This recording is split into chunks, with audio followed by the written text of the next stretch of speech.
श्रोताओं, स्वास्थ्य चर्चा कार्यक्रम में हमारे आज के मेहमान हैं प्रोफेसर डॉक्टर वी.के. अग्निहोत्री, जो कि पूर्व विभागाध्यक्ष हैं स्वस्थ वृत्त एवं योग विभाग, उत्तराखंड आयुर्वेद विश्वविद्यालय, ऋषिकुल परिसर, हरिद्वार के। और आज बहुत ही महत्वपूर्ण विषय पर हम चर्चा करने जा रहे हैं, बरसात के मौसम में होने वाले रोग और उनका उपचार।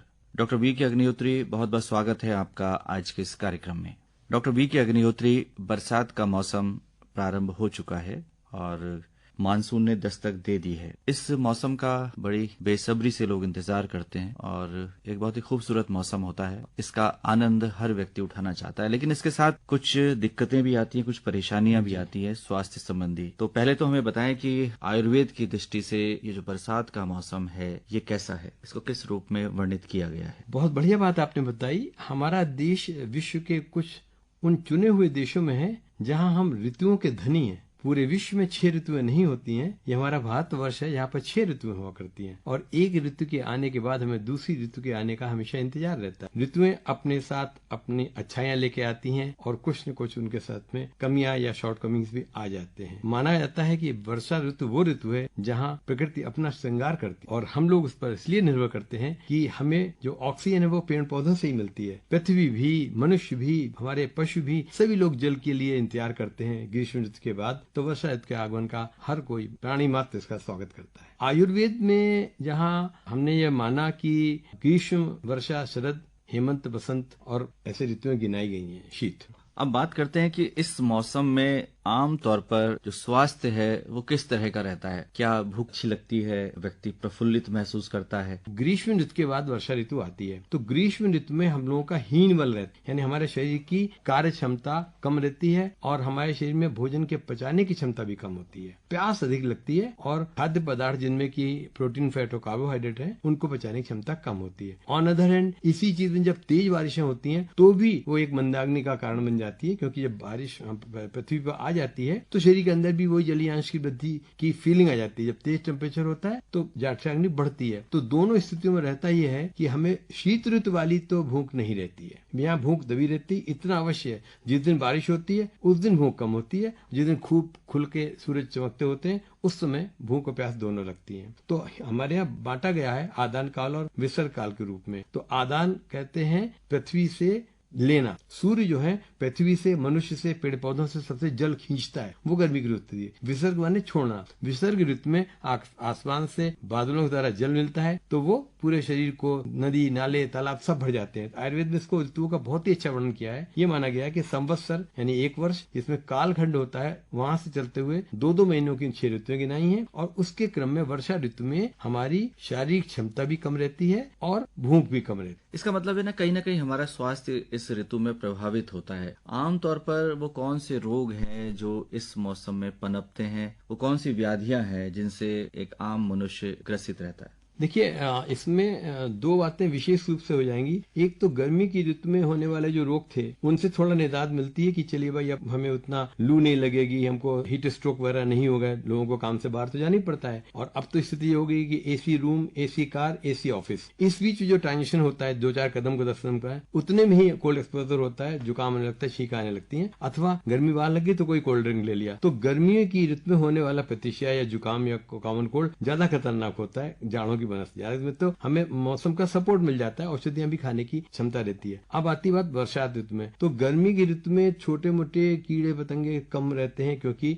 उनको इतना हीट सहन करने की क्षमता नहीं होती है। बरसात आते ही सबसे पहला जो दुर्भाग्य होता है वो कीट पतंगे, मच्छर ये पनपने लगते हैं और वाटर लॉगिंग भी होती है, पानी रुकावट भी होती है। जैसे कि गवर्नमेंट की तरफ से भी या WHO की तरफ से और जिला के जितने स्वास्थ्य अधिकारी हैं बराबर कहते हैं कि न तो पानी इकट्ठा होने दें, कूलर का पानी बदलते रहें, कहीं भी इलाका पानी का है उसमें मिट्टी तेल डालें या छिड़काव करें, जिससे कि तो सबसे जो फर्स्ट जो डिजीज की बात आती है वो होती है मलेरिया की, जो मच्छर पनपने से होती है। यदि हम मच्छरों को हटा देंगे तो हम अपने को उससे बचा सकते हैं। मलेरिया हो गया, ऐसे ही मच्छर वाला ही डेंगू भी हो गया तो डेंगू आते हैं। ये 2 चीजें हो गई। तीसरा क्या होता है? अजीर्ण। भूख की हमारी क्षमता कम होती है और पचाने की क्षमता कम होती है और खाने को इंसान चाहता है कि चलो हमारा पेट तो भर नहीं है, तो कई बार अजीर्ण का शिकार हो जाता है। इसमें लूज मोशन भी लग जाते हैं या नोजिया, जी मिचलाने लगता है, एक आध बार उल्टी भी जाती है। इसलिए कभी भी बरसात की ऋतु में तो भरपेट भोजन करना ही नहीं चाहिए। और आचार्य चरक ऋतु ये कहा है वर्षा ऋतु में वात विकृत होती है। उन्होंने ये कहा ही नहीं कि वात तो बढ़ती है या घटती है, बड़ा एक राउंड फिगर बात बताई उन्होंने, जबकि आचार्य सुश्रुत और आचार्य चरक जो आचार्य बागभट्ट जी, उन्होंने अपने अपने ग्रंथों में अलग चर्चा की। जी, तो आपने बताया कि मच्छरों से होने वाले जो रोग हैं, खासतौर से आपने मलेरिया और डेंगू की बात की,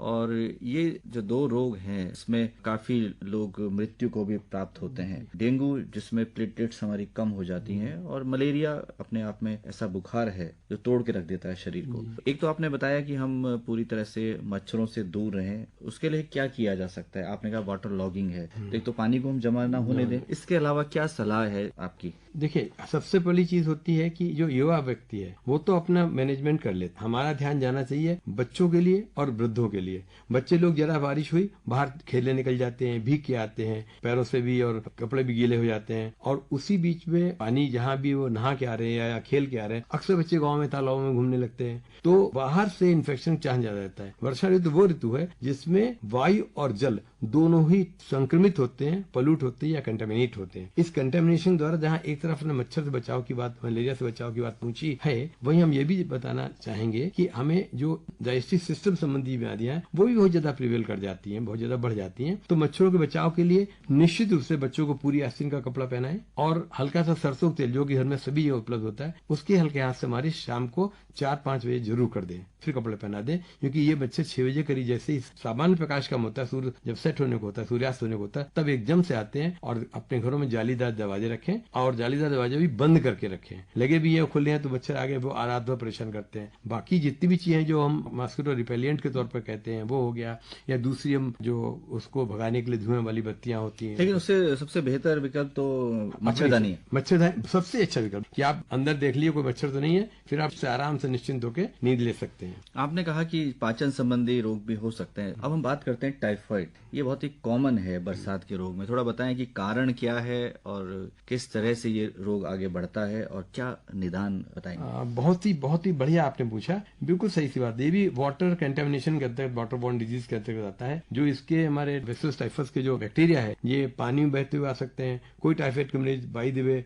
कुल्ला करने चला गया, नदी किनारे चला गया, तो उससे बहते हुए पानी में पहुंचता है। और चूंकि ये इंटेस्टाइन्स की डिजीज है, ये आंतरिक ज्वर इसका एक नाम है, इसका एक नाम मंथर ज्वर भी है, तो ये लो ग्रेड टेम्परेचर रहता है, तो कई बार 2-3 दिन तो मरीज जान ही नहीं पाता है टाइफाइड है या सीजनल है या प्लेन बुखार है, एक आध गोली अपना उन्होंने बुखार उतारने के लिए लेते हैं। लेकिन अगर ये चला जाता है, टाइफाइड वाला बैक्टीरिया चला जाता है, तो ये आंतों में जाके, वहाँ पेयर्स पैचेस हैं उन पे जाकर ऐसा करता है। तो ये तीसरी सी बात है, हमें अपने आंतों के संरक्षण के लिए बरसात के ऋतु में विशेष रूप से बॉइल्ड ऑन कूल सबसे बड़ा प्रिकॉशन है। पानी उबाल के छान के वो पीना चाहिए। No RO, no Aquaguard, simple plain water जो टेप से आ रहा है, जो नल से आ रहा है, बासी पानी, उसको उबाल लिया, छान लिया, ठंडा होने दिए, रूम टेम्परेचर पीजिए। तो एक तो है कि वाटर, कंटेमिनेटेड वाटर से फैलने वाला जो कॉन्सेप्ट है, जो पॉसिबिलिटी है, वो जो संभावना, वो दूर हो जाए। लेकिन अगर ये सब करने के बावजूद टाइफाइड हो जाता है तो किस तरह का ट्रीटमेंट आप बताएंगे और क्या परहेज आप सुझाएंगे? हम चाहेंगे कि इसके साथ साथ 2 चीजें जोड़ लें, क्योंकि हम जब ट्रीटमेंट ले रहे हैं उससे पहले हम लक्षण भी ले लें, क्योंकि बंदे को, ये व्यक्ति को पता लग जाए कि टाइफाइड ही है, तो स्पेसिफिक वो उसी के उपचार में जाएगा। केवल सामान्य ज्वर या बुखार की बात करेगा तो वो कोई भी औषधि ले सकता है। क्योंकि हम लोग आयुर्वेद से जुड़े हुए हैं, हमारी प्राथमिकता रहेगी कि हम आयुर्वेद के लिए लें। हमारे यहाँ ज्वर के नाम पर आयुर्वेद में, चाहे वो टाइफाइड ही क्यों ना हो, सबसे बढ़िया चीज जो बताई गई है वो है अमृता या गिलोय। तो गिलोय के में गिलोय बट्टी, सनसमनी बट्टी, गिलोय कैप्सूल, सब कुछ आते हैं, वो ले लेते हैं। चिरायता, जिसको कि हम लोग कहते हैं, इसमें एक विशेष रूप से जो कड़वापन ज्यादा होता है बच्चों के लिए तो थोड़ा मुश्किल हो जाएगा, लेकिन हम किरात तिक्त या चिरायता के नाम से होता है। इसकी कंसंट्रेटेड टैबलेट आती है, उसको हम कहते हैं सुदर्शन चूर्ण। सुदर्शन चूर्ण की टैबलेट फॉर्म है, तो वो निगलने में आसान रहता है। ये चीज हमें रेगुलर लेनी होगी, और औषधि हमेशा रोगी के आयु के और शरीर के बलाबल के अनुसार देते हैं। कि बच्चा 12 साल से ऊपर है तब हम एक ही गोली दिन में 3 बार दे सकते हैं, और अगर छोटे बच्चा तो एक ही गोली 2 बार देंगे। अगर किसी को 100 से ऊपर 101 बुखार चल रहा है तो रेगुलरली उसको हम 2 गोली भी 2 बार या 3 बार तक दे सकते हैं। 6 गोली तक की रिकमेंडेड डोज है। गर्म पानी लें। सबसे बड़ी चीज ये है कि ये हमारे लिए लिवर के लिए भी सपोर्टिव है। इससे पैरासिटामोल टाइप कोई भी एसिडिटी नहीं होती है, वो हेपेटोटॉक्सिक भी नहीं होता है, लिवर विकार जन्य नहीं करता है, और हम एक बहुत ही सुरक्षित और लंबे समय तक औषधि को उपयोग कर सकते हैं। इसके साथ ही हमारे लिए बहुत इंपॉर्टेंट चीज है कि हम कोशिश ये करें कि हम षडंग पानी लें। इसमें मुस्त परपट को चीर है, चंदनोदिच नागरई, ये बहुत छोटी छोटी चीज जो है मसालदान में होती है, घर में होती है, वो हो गया। हम लोग इन चीजों को लेते हैं तो तो पानी उबला हुआ हो, साथ में इन चीजों का सेवन करें तो हमारा टाइफाइड भी सब्र रखे ठीक हो जाता है। इसमें खान पान की क्या सलाह है आपकी? जैसे कि हमने बताया कि बुखार कोई सा भी बने, आयुर्वेद में एक बड़ी साफ सी बात बताई गई है कि मिथ्या आहार विहाराभ्याम दोषाणाम ह्यू आमाशयस्ता। जब भी हमारा आहार गड़बड़ होगा या हमारा विहार गड़बड़ होगा तो शरीर के दोष जो है वो आमाशय में जाके स्थित हो जाते हैं। विहार गड़बड़ मीन्स जाड़े के मौसम में बिना मफलर लिए, बिना दस्ताने लिए, बिना कपड़े अच्छे से पहने टहलने चले गए ठंडे में तो सर्दी का एक्सपोजर हो गया, और ऐसी गर्मी में हो गया तो लू लग गई अगर हमने प्रोटेक्शन लिया। तो जब पेट में दोष चले जाते हैं तो अग्नि बंद हो जाती है, तो हमारी पाचन क्षमता कम हो जाती है। तो एकदम समय सामान्य आहार नहीं लेना चाहिए, पथ्याहार पर जाते हैं। उसमें दूध, दलिया, साबूदाना, ये हल्की चीजें, सुपाच्य चीजें लगे। मूंग की दाल का जूस रख लेते हैं। पहले हमारे पुराने वैद्य लोग अन्न का बिल्कुल मना कर देते थे, 21 दिन तक केवल उबले हुए पानी पर रखते थे और औषधियां देते थे, उससे व्यक्ति और कमजोर हो जाता था। तो इस समय हम ये चाहेंगे यूश है, मंड पे या बिलेपी है, चावल का माड़ दे सकते हैं, ये तुरई की सब्जी का दे सकते हैं। ऐसी हल्की चीजें, सुपाच्य चीजें देंगे तो मिनरल्स भी पहुंचते रहेंगे, विटामिन भी पहुंचती रहेगी और व्यक्ति सशक्त भी बना रहेगा। Doctor VK. अग्निहोत्री, ये बात तो रही टाइफाइड की। अब हम बात करते हैं जॉन्डिस, जिसे हम पीलिया कहते हैं। ये भी बरसात के मौसम में काफी देखने को मिलता है। थोड़ा बताएं कि इसके लक्षण क्या है, कारण क्या है और क्या उपचार आप सुझाएंगे, क्या परहेज आप बताएंगे? बहुत ही आपने समसामयिक पूछा। ये मान के चलिए कि टाइफाइड एक हुआ और कई बार टाइफाइड बने रहते हुए भी पीलिया हो जाती है, या पीलिया से आगे जो संस्कृत में हम लोग कामला कहते हैं, कामला कहती है। पीलिया तो पांडु पर ही सीमित हो जाएगी। क्या है, जब हमारे शरीर में भोजन पूरा नहीं पहुंच रहा है, शरीर संक्रमित है, तो उसमें जो खून बनने की जो प्रक्रिया होती है वो भी बाधित होती है। नतीजा ये है कि हमारा हीमोग्लोबिन कम होने लगता है, कम हो जाता है अगर हम डाइट इंटेक पूरा नहीं करते हैं। तो ऐसे से पहले एनीमिया बनता है और उसके साथ साथ ही संक्रमित जल सेवन करने से ये जो पीलिया बन जाता है। तो इसमें भी हमारा जो लिवर है वो स्लगिश होने लगता है, यानी कि यकृत जो अपना संपूर्ण कार्य करना की क्षमता कम कर देता है, और लिवर में बनने वाला जो पित्त है, जो बाइल है, वो पूरा मेच्योरिटी को नहीं जाता है और वो गॉल ब्लैडर में इकट्ठा होता रहता है। तो कई बार कॉमन वाइल डक्ट जो गॉल ब्लैडर से नीचे आने वाली, उसमें कोई ऑब्स्ट्रक्शन हो गया। कामला जो ने बताया दो प्रकार होती है, शाखाश्रित और कोष्ठाश्रित। अगर कोष्ठ में स्थित है तो हमको उतना पता नहीं चला, शाखा में स्थित है तो नाखून नीले होना, जीभ नीले होना, आंख की सफेदी के नीचे या ऊपर के पीलापन आ जाना, ये चीजें आने लगती हैं। तो वहां तो बहुत ही ज्यादा केयरफुल होना चाहिए। और पीलिया के इलाज के लिए सबसे पहली चीज है कि हमें अधिक से अधिक मात्रा में गन्ने का रस, फ्रक्टोज, ग्लूकोज या कार्बोहाइड्रेट देना चाहिए। चावल का माड़ चावल आराम देते हैं, और टेम्परेचर जरूर मॉनिटर करें। पीलिया के रोगी को टेम्परेचर देते हैं, उनको वॉमिटिंग भी आ सकती है, यहाँ यकृत के क्षेत्र में खुजली आ सकती है, क्योंकि इसका मतलब है कि हमारे जो है बाइल्स बढ़ रहे हैं, तो वो दूषित हो चुके हैं। तो कोशिश चाहिए हम ज्यादा से ज्यादा पानी उबला हुआ पिलाएं, जिससे डाययूरेसिस हो, पेशाब होंगी, उससे उसके लिए जो हमारे बाइल हैं वो वाटर सॉल्युबल होते हुए निकल जाएंगे और रोग को उपचार मिल जाएगा। प्रॉपर बहुत ही कायदे से आयुर्वेदिक चिकित्सक के परामर्श लेके औषधि और पथ्याहार सेवन करना चाहिए। इस मौसम में डॉक्टर वी.के. अग्निहोत्री, त्वचा संबंधी रोग भी बढ़ जाते हैं, तो क्या कारण है इसके पीछे? मुख्य रूप से यही होता है कि अगर हम एकदम जो पहली बरसात के में नहाने के लिए मना किया गया है, पानी हमने कहा ना पानी कैरी कर रहा है इन्फेक्शन को, वो पोल्यूटेड भी हो सकता है, कंटामिनेटेड भी हो सकता है। ये कंटामिनेटेड वाटर हमने पी लिया या हमारी त्वचा के कांटेक्ट में आ गया तो इससे पहले खुजली शुरू होती है, सिर्फ एकदम इचिंग होने लगती है, और हमने ज्यादा अगर खुजला लिया तो वहां पर एकदम से वहां पर पानी भी निकलने लगता है और कुल मिला के वो आगे फैल सकता है। दूसरे कुछ बच्चे यहाँ पर बरसात के मौसम में इधर आम वगैरह आते हैं, पहले जो देसी आम वगैरह आते थे उनको जो लेते तो उनका जो निर्यास होता जाए, इसको चेपी बोलते थे, वो लग जाती थी कभी ऊंट में, गाल में, गर्दन में, तो वो भी फैलने लगती है। तो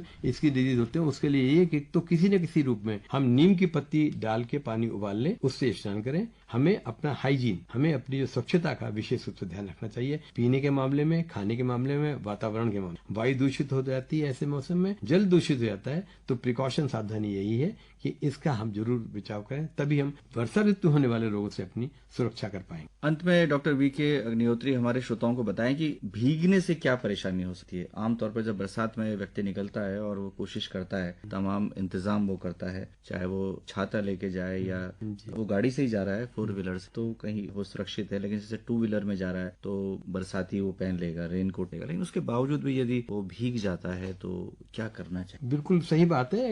इंसान जो घर के अंदर तब तक तो ठीक है, एक तो हुआ भीगने में अपनी तरफ से जा रहे हैं, नहा रहे हैं, भीग रहे हैं, पानी में खेल रहे हैं, तो भी हमारी स्किन पर उसका असर पड़ता है, कपो हो जाती है, सूर्य सॉफ्ट सी हो जाती है, और अगर कहीं पर तो चोट लगी, कुछ होगी तो रैशेज वगैरह बन सकते हैं या ब्लीडिंग हो सकती है। बट हमारा शरीर तो होता है गर्म और हम बाहर निकल रहा है, भीग गए, तो उस पोजीशन में क्या है कि वो सर्दी गर्मी का असर होता है। तो पहला काम तो ये जितनी जल्दी हो सके भीगने के तुरंत बाद हमको शरीर को सुखा के कपड़े बदल लेना चाहिए। और भीगे में कपड़े पहन के अगर भीगते में चल भी रहे तो उससे बड़ी चीज जो कि डायरेक्ट नहीं कि इनडायरेक्ट जो अपने नहीं पहुंची, हमें स्लिप होने का भी डर रहता है और स्लिप होने के बाद फीवर फ्रैक्चर तक हो सकता है, हाथ टूट सकता है। बरसात में बहुत ही सावधानी पूर्वक चलना चाहिए। छड़ी छाता के लिए इसी 2 गुण बताए हैं, जहां में एक तो बारिश में रेन से सुरक्षा भी करता है, वहां वो सपोर्ट भी करता है। It protects and supports both. तो इसलिए छाता लेके चलने के विधान हमारे आयुर्वेद में छत्र एवं दंड धारण का विधान बताया गया है। तो ये शरीर की भी सुरक्षा करता है। तो डॉक्टर वी के अग्निहोत्री, आज आपने बहुत ही महत्वपूर्ण जानकारी हमारे श्रोताओं के साथ साझा की। बरसात में होने वाले रोग और उनका उपचार हम कैसे करें।